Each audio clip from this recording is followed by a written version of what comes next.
Hello students, I am Satveer Kaur, lecturer in CSE department. In this video, I am going to discuss some topics of chapter number 3 of operating system, that is process management functions. So let's start. So these are the topics that I am going to discuss in this video. First topic is process management. Second is define process and the states of a process. Third is process control block.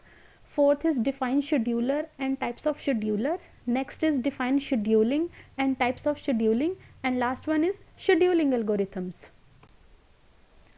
First topic is process management. Process management operating system ਦਾ ਇੱਕ ਬਹੁਤ ਹੀ important function ਹੈ। ਇਹਦੇ ਬਹੁਤ ਸਾਰੇ functions ਹੁੰਦੇ ਆ। First is it creates and ਡਿਸਟਰੋਇਜ਼ the processes. So first function ਹੁੰਦਾ ਹੈ ਇਹਦਾ ਪ੍ਰੋਸੈਸ ਨੂੰ ਕ੍ਰੀਏਟ ਕਰਨਾ ਤੇ ਫਿਰ ਟਰਮੀਨੇਟ ਕਰਨਾ। Second function is it controls the progress of the process. ਇਹਦਾ ਮਤਲਬ ਇਹ ਹੈ ਕਿ ਕਦੋਂ ਉਸ ਪ੍ਰੋਸੈਸ ਨੂੰ ਐਗਜ਼ੀਕਿਊਟ ਕਰਨਾ ਤੇ ਕਦੋਂ ਉਹਨੂੰ ਟਰਮੀਨੇਟ ਕਰਨਾ, ਇਹ ਵੀ ਕੌਣ ਡਿਸਾਈਡ ਕਰਦਾ ਹੈ? Process management. ਥਰਡ ਹੈ allocation of hardware resources among different processes. So ਇੱਕ ਪ੍ਰੋਸੈਸ ਨੂੰ ਐਗਜ਼ੀਕਿਊਟ ਕਰਨ ਲਈ ਸਾਨੂੰ ਬਹੁਤ ਸਾਰੇ ਹਾਰਡਵੇਅਰ ਰਿਸੋਰਸਿਸ ਦੀ ਜ਼ਰੂਰਤ ਪੈਂਦੀ ਹੈ, ਜਿਵੇਂ ਕਿ CPU, ਮੈਮਰੀ ਤੇ input output devices.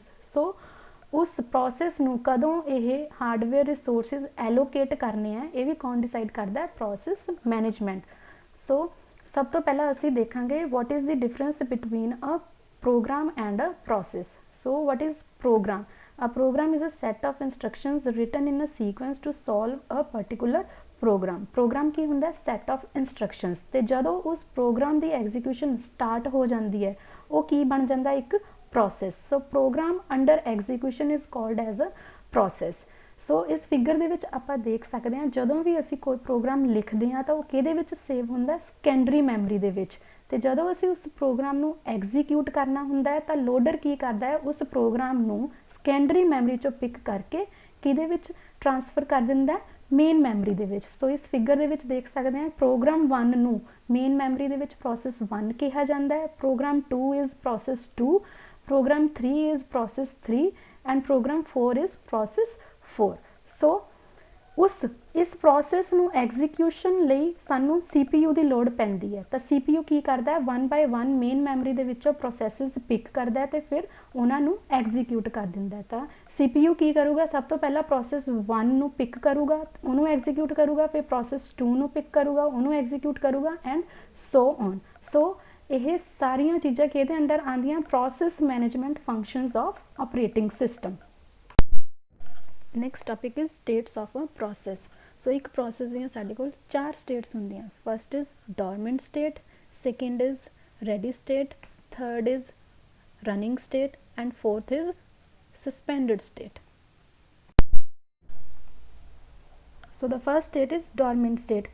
This state describes the state of the process when it is not known by the operating system. All the programs that are not yet submitted to the operating system may be regarded as at dormant state. So dormant state ਕਿਹੜੀ ਹੁੰਦੀ ਹੈ? ਜਿੰਨੇ ਵੀ programs ਜਿਨ੍ਹਾਂ ਦੀ execution ਹਲੇ start ਨਹੀਂ ਹੋਈ ਹੁੰਦੀ ਉਹ ਕਿਹਦੇ ਵਿੱਚ ਹੁੰਦੇ ਆ? secondary memory ਦੇ ਵਿੱਚ। ਸੋ ਇਹ ਸਾਰੇ programs ਕਿਹੜੀ state 'ਚ ਹੁੰਦੇ ਆ? dormant state ਦੇ ਵਿੱਚ। ਸੋ dormant state ਉਹ ਹੁੰਦੀ ਹੈ ਜਦੋਂ ਪ੍ਰੋਸੈਸ ਇੱਕ ਅਨਨੋਨ ਐਂਟਿਟੀ ਹੁੰਦਾ ਹੈ। ਸੈਕਿੰਡ ਹੈ ready state. So this state describes a process which has acquired all the resources needed for its execution except processor. So ready state ਕਿਹੜੀ ਹੁੰਦੀ ਹੈ? ਜਦੋਂ ਪ੍ਰੋਸੈਸ ਸੈਕੰਡਰੀ ਮੈਮਰੀ ਤੋਂ ਮੇਨ ਮੈਮਰੀ 'ਚ ਆ ਜਾਂਦਾ ਹੈ ਤੇ ਇਹਨੂੰ ਸਾਰੇ ਹੀ ਰਿਸੋਰਸਿਸ ਮਿਲ ਜਾਂਦੇ ਆ ਬਟ ਇਹ ਪ੍ਰੋਸੈਸਰ ਦੇ ਫ੍ਰੀ ਹੋਣੇ ਦੀ ਵੇਟ ਕਰ ਰਿਹਾ ਹੁੰਦਾ। ਸੋ ਰੈਡੀ ਸਟੇਟ ਦੇ ਵਿੱਚ ਇੱਕ ਪ੍ਰੋਸੈਸ ਦੇ ਕੋਲ ਸਾਰੇ ਰਿਸੋਰਸਿਸ ਹੁੰਦੇ ਆ ਬਟ ਪ੍ਰੋਸੈਸਰ ਨਹੀਂ ਹੁੰਦਾ। Third, running state. Running state denotes a process which have all the resources needed for its execution including the processor. So running state ਦੇ ਵਿੱਚ ਇੱਕ process ਦੇ ਕੋਲ ਸਾਰੇ resources ਹੁੰਦੇ ਆ including the processor. Last state is suspended state. A process is said to be in suspended state when it lacks some resources other than a processor. So suspended state ਨੂੰ ਆਪਾਂ waiting state ਵੀ ਕਹਿੰਦੇ ਹਾਂ ਤੇ ਇਹ ਉਹ state ਹੁੰਦੀ ਹੈ ਜਦੋਂ ਪ੍ਰੋਸੈਸ ਦੇ ਕੋਲ ਪ੍ਰੋਸੈਸਰ ਤੇ ਹੁੰਦਾ ਹੈ ਬਟ ਇਹਨੂੰ ਕਿਸੇ ਹੋਰ ਰਿਸੋਰਸ ਦੀ ਲੋੜ ਹੁੰਦੀ ਹੈ। ਫੋਰ ਐਗਜ਼ਾਮਪਲ ਇਹਨੂੰ ਪ੍ਰਿੰਟਰ ਚਾਹੀਦਾ ਹੈ ਬਟ ਪ੍ਰਿੰਟਰ ਕਿਸੇ ਹੋਰ ਪ੍ਰੋਸੈਸ ਨੂੰ ਐਲੋਕੇਟ ਹੋਇਆ ਹੁੰਦਾ ਹੈ। ਸੋ ਇਸ ਤਰ੍ਹਾਂ ਪ੍ਰੋਸੈਸ ਸਸਪੈਂਡਡ ਸਟੇਟ ਦੇ ਵਿੱਚ ਚਲਾ ਜਾਂਦਾ ਹੈ। Next topic is process control block. So it is also non as PCB। Process control block is a data structure into which an operating system groups all the information needed about a particular process. Whenever a process is created, the operating system creates a corresponding process control block which serves as runtime descriptor for that particular object till the life of the process. It is also known as task control block. Many pieces of information are associated with the specific process and all the information is contained in the PCB. So process control block ਕੀ ਹੁੰਦਾ ਹੈ, ਜਦੋਂ ਵੀ operating system ਇੱਕ process create ਕਰਦਾ ਹੈ ਤਾਂ ਉਹਦੇ ਨਾਲ ਇੱਕ ਪ੍ਰੋਸੈਸ ਕੰਟਰੋਲ ਬਲਾਕ ਵੀ ਕ੍ਰੀਏਟ ਹੁੰਦਾ ਹੈ। ਸੋ ਇਹ ਪ੍ਰੋਸੈਸ ਕੰਟਰੋਲ ਬਲਾਕ ਕੀ ਹੁੰਦਾ ਹੈ, ਇਹ ਇੱਕ ਡਾਟਾ ਸਟਰਕਚਰ ਹੁੰਦਾ ਹੈ ਜਿਹਦੇ ਵਿੱਚ ਕੀ ਹੁੰਦਾ ਹੈ, ਇਨਫੋਰਮੇਸ਼ਨ ਸਟੋਰਡ ਹੁੰਦੀ ਹੈ ਉਸ ਪ੍ਰੋਸੈਸ ਦੇ ਰਿਲੇਟਿਡ। ਸੋ ਇਹ ਇਨਫੋਰਮੇਸ਼ਨ ਕੀ ਹੁੰਦੀ ਹੈ, ਜਿਵੇਂ ਕਿ ਪ੍ਰੋਸੈਸ ਕਿਹੜੀ ਸਟੇਟ 'ਚ ਹੈ, ਪ੍ਰੋਸੈਸ ਦੀ ਆਈਡੀ ਕੀ ਹੈ, ਸੋ ਔਨ। ਸੋ ਇਸ ਤਰ੍ਹਾਂ ਦੀ ਇਨਫੋਰਮੇਸ਼ਨ PCB ਦੇ ਵਿੱਚ ਹੁੰਦੀ ਹੈ। ਜਦੋਂ ਵੀ ਆਪਰੇਟਿੰਗ ਸਿਸਟਮ ਪ੍ਰੋਸੈਸ ਜਨਰੇਟ ਕਰਦਾ ਹੈ ਤਾਂ ਉਹਦਾ ਇੱਕ ਆਪਣੇ ਨਾਲ PCB ਵੀ ਜਨਰੇਟ ਹੁੰਦਾ ਹੈ। ਸੋ ਇਸ ਫਿਗਰ ਦੇ ਵਿੱਚ ਆਪਾਂ ਦੇਖ ਸਕਦੇ ਹਾਂ ਕਿ ਇੱਕ ਪ੍ਰੋਸੈਸ ਕੰਟਰੋਲ ਬਲਾਕ ਦੇ ਵਿੱਚ ਬਹੁਤ ਸਾਰੀਆਂ ਫੀਲਡਸ ਹੁੰਦੀਆਂ। ਸੋ ਫਸਟ ਫੀਲਡ ਜਿਹੜੀ ਹੁੰਦੀ ਹੈ that is process state. Process state ਕੀ ਦੱਸਦੀ ਹੈ ਕਿ ਕਰੰਟਲੀ ਪ੍ਰੋਸੈਸ ਤੁਹਾਡਾ ਕਿਹੜੀ ਸਟੇਟ ਦੇ ਵਿੱਚ ਹੈ। ਉਹ ਡੋਰਮੈਂਟ ਵੀ ਹੋ ਸਕਦੀ ਹੈ, ਰੈਡੀ ਵੀ ਹੋ ਸਕਦੀ ਹੈ, ਰਨਿੰਗ ਵੀ ਹੋ ਸਕਦੀ ਹੈ ਤੇ ਸਸਪੈਂਡਡ ਵੀ ਹੋ ਸਕਦੀ ਹੈ। Second field is process number. Process number ਹਰੇਕ ਪ੍ਰੋਸੈਸ ਦਾ ਇੱਕ ਯੂਨੀਕ ਹੁੰਦਾ ਹੈ, ਇਹਨੂੰ ਆਪਾਂ ਪ੍ਰੋਸੈਸ ID ਵੀ ਕਹਿੰਦੇ ਹਾਂ। Third field is program counter. Program counter ਦੇ ਵਿੱਚ ਨੈਕਸਟ ਇੰਸਟਰਕਸ਼ਨ ਦਾ ਐਡਰੈਸ ਹੁੰਦਾ ਹੈ। Next field is called registers. Registers ਕੀ ਕਰਦੇ ਆ, ਇਹ ਡੇਟਾ ਨੂੰ ਸਟੋਰ ਕਰਨ ਲਈ ਯੂਜ਼ ਕੀਤੇ ਜਾਂਦੇ ਆ। Next field is memory limits. Memory limits ਦੇ ਵਿੱਚ ਸਾਰੀ ਮੈਮਰੀ ਦੇ ਰਿਲੇਟਡ ਇਨਫੋਰਮੇਸ਼ਨ ਹੁੰਦੀ ਹੈ। Last field is list of open files. So it includes the list of all the open files that are opened for the process. Next topic is scheduler. So what is scheduler? A scheduler is an operating system module that selects the next job to be admitted into the system and next process to be executed by the CPU. So scheduler ਦਾ ਕੀ ਕੰਮ ਹੁੰਦਾ ਹੈ, scheduler ਇਹ decide ਕਰਦਾ ਹੈ ਕਿ ਕਿਹੜਾ process ready ਕਿਊ 'ਚ ਜਾਊਗਾ ਤੇ ਕਿਹੜਾ ਰੈਡੀ ਕਿਊ ਤੋਂ CPU 'ਚ ਜਾਏਗਾ। ਇਹਦੀਆਂ ਤਿੰਨ ਟਾਈਪਸ ਹੁੰਦੀਆਂ। First is long term scheduler, second is medium term scheduler and third is short term scheduler. So ਇਸ ਡਾਇਗਰਾਮ ਦੇ ਵਿੱਚ ਆਪਾਂ ਦੇਖ ਸਕਦੇ ਹਾਂ ਕਿ ਸਾਡੇ ਕੋਲ ਤਿੰਨ ਤਰ੍ਹਾਂ ਦੀਆਂ ਕਿਊਜ਼ ਹੁੰਦੀਆਂ। First is batch queue, second is ready queue and third is suspended queue. So batch queue ਦੇ ਵਿੱਚ ਉਹ ਪ੍ਰੋਸੈਸਿਸ ਹੁੰਦੇ ਆ ਜਿਨ੍ਹਾਂ ਨੂੰ ਹਲੇ ਕੋਈ ਵੀ ਰਿਸੋਰਸ ਨਹੀਂ ਮਿਲਿਆ ਹੁੰਦਾ, ਤੇ ਰੈਡੀ ਕਿਊ ਦੇ ਵਿੱਚ ਉਹ ਪ੍ਰੋਸੈਸਿਸ ਹੁੰਦੇ ਆ ਜਿਨ੍ਹਾਂ ਕੋਲ ਰਿਸੋਰਸਿਸ ਤਾਂ ਹੁੰਦੇ ਆ ਬਟ ਉਹਨਾਂ ਕੋਲ CPU ਨਹੀਂ ਹੁੰਦਾ। ਤੇ ਸਸਪੈਂਡਡ ਕਿਊ ਦੇ ਵਿੱਚ ਉਹ ਪ੍ਰੋਸੈਸਿਸ ਹੁੰਦੇ ਆ ਜਿਨ੍ਹਾਂ ਕੋਲ CPU ਤੇ ਹੁੰਦਾ ਹੈ ਬਟ ਉਹ ਹੋਰ ਕਿਸੇ ਰਿਸੋਰਸ ਦੇ ਫ੍ਰੀ ਹੋਣ ਦੀ ਵੇਟ ਕਰ ਰਹੇ ਹੁੰਦੇ ਆ। ਸੋ ਸਾਡੇ ਕੋਲ ਤਿੰਨ ਤਰ੍ਹਾਂ ਦੇ ਸ਼ਡਿਊਲਰ ਹੁੰਦੇ ਆ। First is long term scheduler and second is medium term scheduler and third is short term scheduler. Long term scheduler ਕੀ ਕਰਦਾ ਹੈ, ਬੈਚ ਕਿਊ ਦੇ ਵਿੱਚੋਂ ਪ੍ਰੋਸੈਸਿਸ ਪਿਕ ਕਰਕੇ ਰੈਡੀ ਕਿਊ ਦੇ ਵਿੱਚ ਪਾ ਦਿੰਦਾ। ਤੇ ਮੀਡੀਅਮ ਟਰਮ ਸ਼ਡਿਊਲਰ ਉਹ ਹੁੰਦਾ ਹੈ, ਉਹ ਸਸਪੈਂਡਡ ਕਿਊ ਦੇ ਵਿੱਚੋਂ ਪ੍ਰੋਸੈਸਿਸ ਪਿਕ ਕਰਕੇ ਉਹਨਾਂ ਨੂੰ ਰੈਡੀ ਕਿਊ ਦੇ ਵਿੱਚ ਪਾ ਦਿੰਦਾ। ਤੇ ਸ਼ਾਰਟ ਟਰਮ ਸ਼ਡਿਊਲਰ ਉਹ ਹੁੰਦਾ ਹੈ ਜਿਹੜਾ ਕੀ ਕਰਦਾ ਹੈ, ਰੈਡੀ ਕਿਊ ਦੇ ਵਿੱਚ ਪ੍ਰੋਸੈਸਿਸ ਨੂੰ ਪਿਕ ਕਰਕੇ ਉਹਨਾਂ ਨੂੰ CPU ਐਲੋਕੇਟ ਕਰ ਦਿੰਦਾ। So what is long term scheduler? The long term scheduler selects the processes from the storage pool in the secondary memory and loads them into the ready queue in the main memory for execution. It works mainly with batch operating system. In this, a batch of job is submitted for execution. These jobs are stored in a batch queue. Second is medium term scheduler. It handles the suspended and swapped out processes and make them ready for execution. Once the suspended condition is removed, it is the job of the medium term scheduler to allocate the required amount of main memory and swap the processes to make them ready. Third is short term scheduler. It selects one of the processes from the ready queue and allocates the processor to it and schedules them for execution. A scheduling algorithm is used to decide which process will be scheduled for execution next. Next topic is scheduling. So what is scheduling? It is the process of selecting the next ready process for processing in a multitasking operating system. The aim of the CPU scheduling is to make the system efficient and faster. It decides which process to execute first and which process to execute last so that maximum CPU utilization can be achieved. So scheduling ਦਾ ਕੀ ਮਤਲਬ ਹੁੰਦਾ ਹੈ, ਜਿਹੜਾ short term ਸ਼ਡਿਊਲਰ ਹੁੰਦਾ ਹੈ ਉਹ ਕੀ ਕਰਦਾ ਹੈ, ਉਹ ਰੈਡੀ ਕਿਊ ਦੇ ਵਿੱਚੋਂ ਇੱਕ ਪ੍ਰੋਸੈਸ ਸਿਲੈਕਟ ਕਰਕੇ ਉਹਨੂੰ CPU ਐਲੋਕੇਟ ਕਰ ਦਿੰਦਾ so that process the execution ਹੋ ਸਕੇ। ਸੋ ਕਿਹੜਾ ਪ੍ਰੋਸੈਸ ਰੈਡੀ ਕਿਊ ਵਿੱਚੋਂ ਸਭ ਤੋਂ ਪਹਿਲਾਂ ਐਗਜ਼ੀਕਿਊਟ ਕਰਨਾ ਹੈ ਤੇ ਕਿਹੜਾ ਸਭ ਤੋਂ ਲਾਸਟ ਵਿੱਚ ਐਗਜ਼ੀਕਿਊਟ ਕਰਨਾ ਹੈ, ਇਹ ਸਾਰਾ ਕੁਝ ਸ਼ਡਿਊਲਿੰਗ ਦੀ ਹੈਲਪ ਦੇ ਨਾਲ ਡਿਸਾਈਡ ਕੀਤਾ ਜਾਂਦਾ ਹੈ। So there are two types of scheduling. First is non-preemptive scheduling and second is preemptive scheduling. So first we will discuss about non-preemptive scheduling. Non-preemption means that once scheduled, a selected job runs till its completion. Once the CPU has been allocated to a process, the process keeps the CPU until it releases the CPU by its termination. So non-preemptive ਦਾ ਮਤਲਬ ਇਹ ਹੁੰਦਾ ਹੈ ਕਿ ਜਦੋਂ ਇੱਕ ਵਾਰੀ ਕਿਸੇ process ਨੂੰ CPU allocate ਹੋ ਜਾਂਦਾ ਹੈ, ਉਹ ਉਦੋਂ ਤੱਕ CPU ਰਿਲੀਜ਼ ਨਹੀਂ ਕਰਦਾ ਜਦੋਂ ਤੱਕ ਉਹ ਪ੍ਰੋਸੈਸ ਕੰਪਲੀਟਲੀ ਐਗਜ਼ੀਕਿਊਟ ਨਾ ਹੋ ਜਾਵੇ। Second type of scheduling is preemptive scheduling. In this type of scheduling, the tasks are usually assigned with priorities. A running process is replaced by a higher priority process at any time. So preemptive scheduling ਦੇ ਵਿੱਚ ਜੇ ਕਿਸੇ process ਦੀ execution ਦੇ ਦੌਰਾਨ ਕੋਈ high priority process ਆ ਜਾਂਦਾ ਹੈ ਤਾਂ ਉਸ ਪ੍ਰੋਸੈਸ ਤੋਂ CPU ਰਿਲੀਜ਼ ਕਰਵਾ ਕੇ ਦੂਸਰੇ ਪ੍ਰੋਸੈਸ ਨੂੰ ਐਲੋਕੇਟ ਕਰ ਦਿੱਤਾ ਜਾਂਦਾ ਹੈ। Next topic is scheduling algorithm. So this topic is one of the important topic of operating system. So there are 6 types of scheduling algorithms in your syllabus. First is first come first serve FCFS. Second scheduling algorithm is shortest remaining time next SRTN or shortest job first. Third is round robin scheduling. Fourth is event driven or priority scheduling. Fifth is multi-level queue scheduling and last scheduling algorithm is multi-level feedback queue scheduling. So first scheduling algorithm is first come first serve, that is FCFS. So it is the simplest scheduling algorithm available in the operating systems. In this scheduling, the workload is simply processed in the order of its arrival. The process which requests the CPU first is given the CPU first. The FCFS algorithm is non-preemptive. So first come first serve algorithm ਦੇ ਵਿੱਚ ਕੀ ਹੁੰਦਾ ਹੈ, ਜਿਹੜਾ process ਸਭ ਤੋਂ ਪਹਿਲਾਂ ਆਉਂਦਾ ਹੈ ਉਹ ਸਭ ਤੋਂ ਪਹਿਲਾਂ ਐਗਜ਼ੀਕਿਊਟ ਹੋਊਗਾ ਤੇ ਜਿਹੜਾ ਪ੍ਰੋਸੈਸ ਸਭ ਤੋਂ ਲਾਸਟ ਵਿੱਚ ਆਉਂਦਾ ਹੈ ਸਭ ਤੋਂ ਲਾਸਟ ਵਿੱਚ ਐਗਜ਼ੀਕਿਊਟ ਹੋਊਗਾ। ਸੋ ਆਪਾਂ ਇੱਕ ਐਗਜ਼ਾਮਪਲ ਕਰਾਂਗੇ। ਇਸ ਐਗਜ਼ਾਮਪਲ ਦੇ ਵਿੱਚ ਕਿਵੇਂ ਹੁੰਦਾ ਹੈ, ਸਾਡੇ ਕੋਲ 3 ਪ੍ਰੋਸੈਸਿਸ ਨੇ, ਪ੍ਰੋਸੈਸ P1 P2 ਤੇ P3।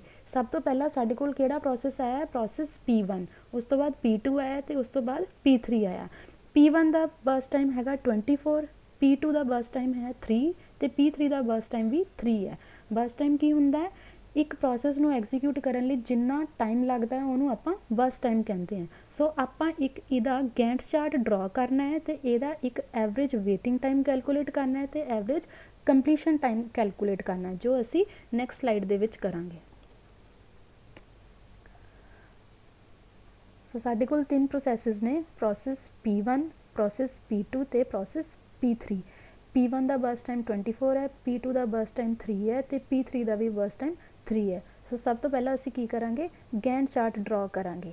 ਸੋ P1 ਦਾ ਵੇਟਿੰਗ ਟਾਈਮ 0 ਹੈ ਕਿਉਂਕਿ ਇਹਨੂੰ ਇਹ ਜਿਵੇਂ ਹੀ ਆਉਂਦਾ ਹੈ ਨਾਲ ਦੀ ਨਾਲ ਇਹਦੀ ਐਗਜ਼ੀਕਿਊਸ਼ਨ ਸਟਾਰਟ ਹੋ ਜਾਂਦੀ ਹੈ। ਸੋ 0 ਅਸੀਂ ਇੱਥੇ ਲਿਖਾਂਗੇ ਤੇ 24 ਅਸੀਂ ਇੱਥੇ ਲਿਖਾਂਗੇ। ਸੋ ਹੁਣ P2 ਨੂੰ ਅਸੀਂ ਐਗਜ਼ੀਕਿਊਟ ਕਰਨਾ ਹੈ। ਇਸ ਤੋਂ ਬਾਅਦ P2 ਦਾ ਬਰਸਟ ਟਾਈਮ 3 ਹੈ ਤਾਂ ਜਸਟ 24 ਦੇ ਵਿੱਚ ਅਸੀਂ 3 ਐਡ ਕਰਕੇ 27 ਇੱਥੇ ਲਿਖਾਂਗੇ ਤੇ P3 ਦਾ ਬਰਸਟ ਟਾਈਮ ਵੀ ਕਿੰਨਾ ਹੈ, 3 ਹੈ ਤਾਂ ਉਹ 27 ਦੇ ਵਿੱਚ 3 ਐਡ ਕਰਕੇ 30 ਨੂੰ ਆਪਾਂ ਇੱਥੇ ਲਿਖਾਂਗੇ। ਹੁਣ ਅਸੀਂ ਵੇਟਿੰਗ ਟਾਈਮ ਕੈਲਕੂਲੇਟ ਕਰਨਾ ਹੈ। ਸੋ P1 ਨੂੰ ਕਿੰਨੇ ਦੇਰ ਲਈ ਵੇਟ ਕਰਨੀ ਪਈ, 0 ਮਿਲੀ ਸੈਕਿੰਡ ਲਈ। P2 ਨੂੰ 24 ਲਈ, ਸੋ 24 ਅਸੀਂ ਇੱਥੇ ਲਿਖਾਂਗੇ। P3 ਨੂੰ 27 ਲਈ। ਸੋ ਕੰਪਲੀਸ਼ਨ ਟਾਈਮ ਮਤਲਬ ਇੱਕ ਪ੍ਰੋਸੈਸ ਨੂੰ ਕੰਪਲੀਟ ਹੋਣ ਲਈ ਕਿੰਨਾ ਟਾਈਮ ਲੱਗਿਆ। P1 ਦਾ ਕੰਪਲੀਸ਼ਨ ਟਾਈਮ ਕਿੰਨਾ ਹੈ, 24, P2 ਦਾ ਕੰਪਲੀਸ਼ਨ ਟਾਈਮ 27 ਤੇ P3 ਦਾ ਕੰਪਲੀਸ਼ਨ ਟਾਈਮ 30। ਸੋ ਅਸੀਂ ਹੁਣ ਐਵਰੇਜ ਵੇਟਿੰਗ ਟਾਈਮ ਕੈਲਕੂਲੇਟ ਕਰਨਾ ਹੈ। ਐਵਰੇਜ ਵੇਟਿੰਗ ਟਾਈਮ ਕੈਲਕੂਲੇਟ ਕਿਵੇਂ ਕਰਨਾ ਹੈ, ਇਹਨਾਂ ਸਾਰਿਆਂ ਨੂੰ ਐਡ ਕਰਕੇ 3 ਨਾਲ ਡਿਵਾਈਡ ਕਰਨਾ ਹੈ। 3 ਨਾਲ ਕਿਉਂ ਡਿਵਾਈਡ ਕਰਨਾ ਹੈ, ਕਿਉਂਕਿ ਸਾਡੇ ਕੋਲ 3 ਪ੍ਰੋਸੈਸਿਸ ਨੇ। ਸੋ ਇਹਨਾਂ ਸਾਰਿਆਂ ਨੂੰ ਐਡ ਕਰਕੇ ਜਦੋਂ ਅਸੀਂ 3 ਨਾਲ ਡਿਵਾਈਡ ਕਰਦੇ ਹਾਂ ਤਾਂ ਸਾਡੇ ਕੋਲ ਆਨਸਰ ਕਿੰਨਾ ਆਉਂਦਾ ਹੈ, 17 ਮਿਲੀ ਸੈਕਿੰਡ। ਫਿਰ ਉਸ ਤੋਂ ਬਾਅਦ ਅਸੀਂ ਐਵਰੇਜ ਕੰਪਲੀਸ਼ਨ ਟਾਈਮ ਕੈਲਕੂਲੇਟ ਕਰਨਾ ਹੈ। ਉਹਦੇ ਵਿੱਚ ਅਸੀਂ ਇਹਨਾਂ ਤਿੰਨਾਂ ਨੂੰ ਐਡ ਕਰਕੇ 3 ਨਾਲ ਡਿਵਾਈਡ ਕਰਨਾ ਹੈ। ਸੋ ਸਾਡੇ ਕੋਲ ਆਨਸਰ ਕਿੰਨਾ ਆਉਂਦਾ, 27। ਸੋ ਇਹ FCFS ਦੀ ਐਗਜ਼ਾਮਪਲ ਹੈ। So next scheduling algorithm is shortest remaining time next, that is SRTN. Shortest remaining time next is a scheduling algorithm in which the next scheduling job or process is chosen on the basis of shortest remaining execution time. It is also known as shortest job first. So shortest remaining time next algorithm ਦੇ ਵਿੱਚ ਕੀ ਹੁੰਦਾ ਹੈ, जिस भी process का burst time सब तो घट होंदा है वो सब तो पहला एग्जीक्यूट होंदा है, तो जिस प्रोसैस का बर्स्ट टाइम सारे नालों ज़्यादा होंदा है वो सब तो लास्ट विच एग्जीक्यूट होंदा है। सो यह एक SRTN की एग्जाम्पल है। इस एग्जाम्पल के साडे कोल 4 प्रोसैसिस है, process P1, process P2, process P3 ते P4। P1 का बर्स्ट टाइम 21 है, P2 का बर्स्ट टाइम 3 है, तो P3 का बर्स्ट टाइम 6 है, तो P4 का बर्स्ट टाइम 2 है। तो सब तो पहला असी की करांगे, गैंट चार्ट ड्रॉ करांगे। सो सब तो पहला किहड़ा प्रोसैस एग्जीक्यूट होगा, P4, क्योंकि P4 का बर्स्ट टाइम सारे नालों घट है। सो इत्थे असी P4 लिखांगे। P4 का वेटिंग टाइम कितना है 0, तो यदा बर्स्ट टाइम कितना है टोटल 2। सो उस तो बाद जिहड़ा प्रोसैस एग्जीक्यूट होगा that will be process 2। So process 2 असी इत्थे लिखांगे, तो प्रोसैस 2 का बर्स्ट टाइम कितना है 3, तो 3 नूं 2 दे विच प्लस करके 5 असी कित्थे लिखांगे इत्थे। सो P3 का बर्स्ट टाइम कितना है 6, सो 6 दे विच 5 ऐड करके 11 असी कित्थे लिखांगे इत्थे। सो लास्ट विच किहड़ा प्रोसैस एग्जीक्यूट होगा, प्रोसैस P1। प्रोसैस P1 का बर्स्ट टाइम कितना है 21, सो 21 नूं असी 11 च प्लस करके 32 असी इत्थे लिखांगे। सो असी हुण की करना है, एवरेज वेटिंग टाइम कैलकुलेट करना है। P4 का वेटिंग टाइम कितना है 0, सो 0 असी इत्थे लिख दिता। P2 का वेटिंग टाइम कितना है 2, सो 2 असी इत्थे लिख दिता। P3 का वेटिंग टाइम कितना है 5, सो 5 असी इत्थे लिख दिता। तो P1 का वेटिंग टाइम कितना है 11, सो 11 असी इत्थे लिख दिता। सो इन्हां सारिਆਂ ਨੂੰ ऐड करके असी डिवाइड किहदे नाल करना है 4 दे नाल, क्योंकि साडे कोल टोटल किन्ने प्रोसैसिस है 4। सो आंसर कितना आंदा है साडे कोल 4.5 milli second. So average waiting time साडा कितना है SRTN शेड्यूलिंग एल्गोरिथम दे विच 4.5 milli second. So third type of scheduling is round robin scheduling. So in round robin scheduling, the processing time is divided into small units called time slice. It is also known as time slice scheduling. The scheduler picks up the job from the ready queue, provides it with CPU for a time slice and puts it at the end of the queue when the time limit is over.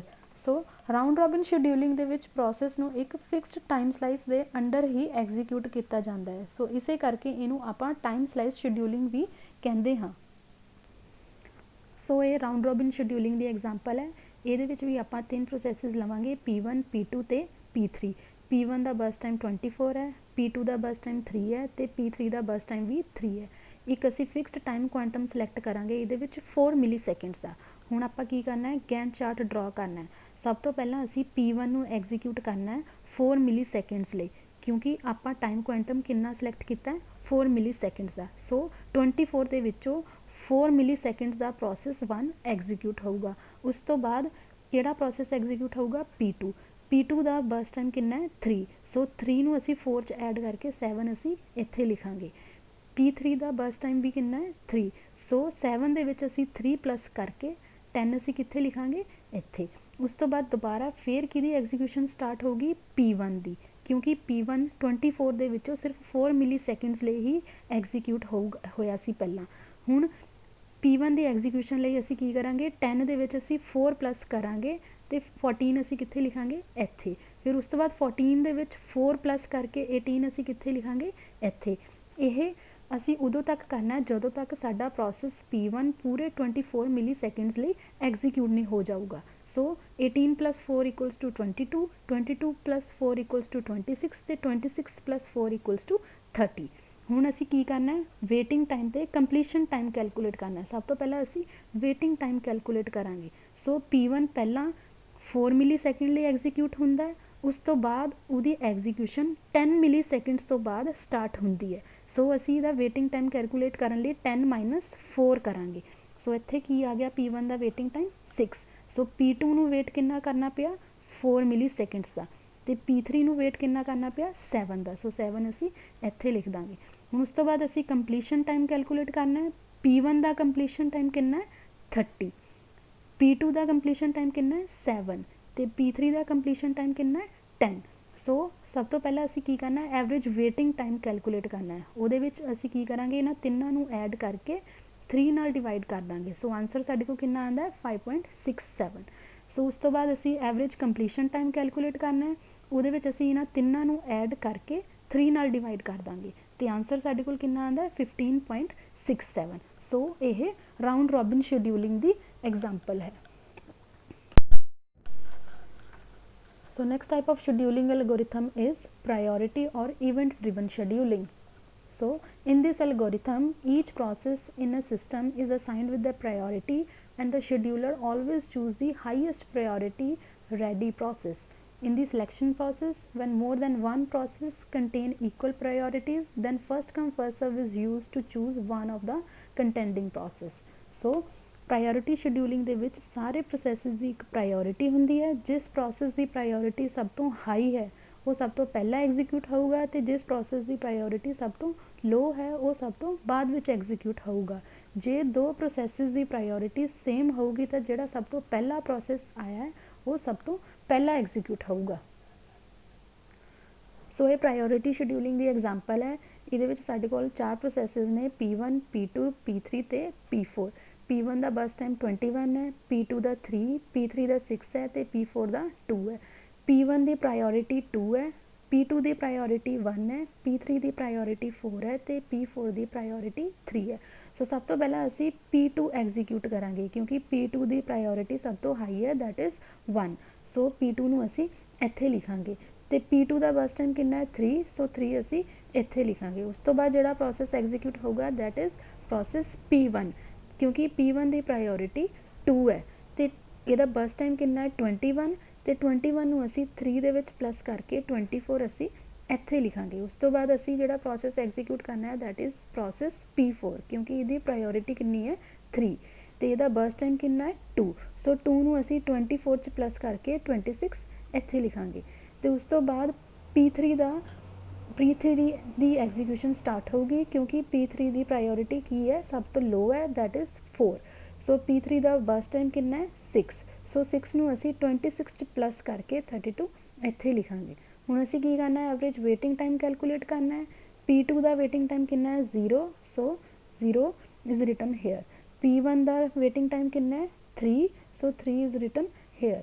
P4 ਦਾ waiting time ਹੈ 24 ਅਤੇ P3 ਦਾ waiting time ਕਿੰਨਾ ਹੈ 26। ਸੋ ਇਹਨਾਂ ਚਾਰਾਂ ਨੂੰ ਅਸੀਂ add ਕਰਕੇ ਡਿਵਾਈਡ ਕਰਨਾ ਹੈ 4 ਦੇ ਨਾਲ ਕਿਉਂਕਿ ਸਾਡੇ ਕੋਲ ਟੋਟਲ ਨੰਬਰ ਆਫ ਪ੍ਰੋਸੈਸਿਸ ਕਿੰਨੇ ਹੈ 4। ਸੋ ਆਨਸਰ ਸਾਡੇ ਕੋਲ ਕਿੰਨਾ ਆਉਂਦਾ 13.25 ਮਿਲੀ ਸੈਕਿੰਡਸ।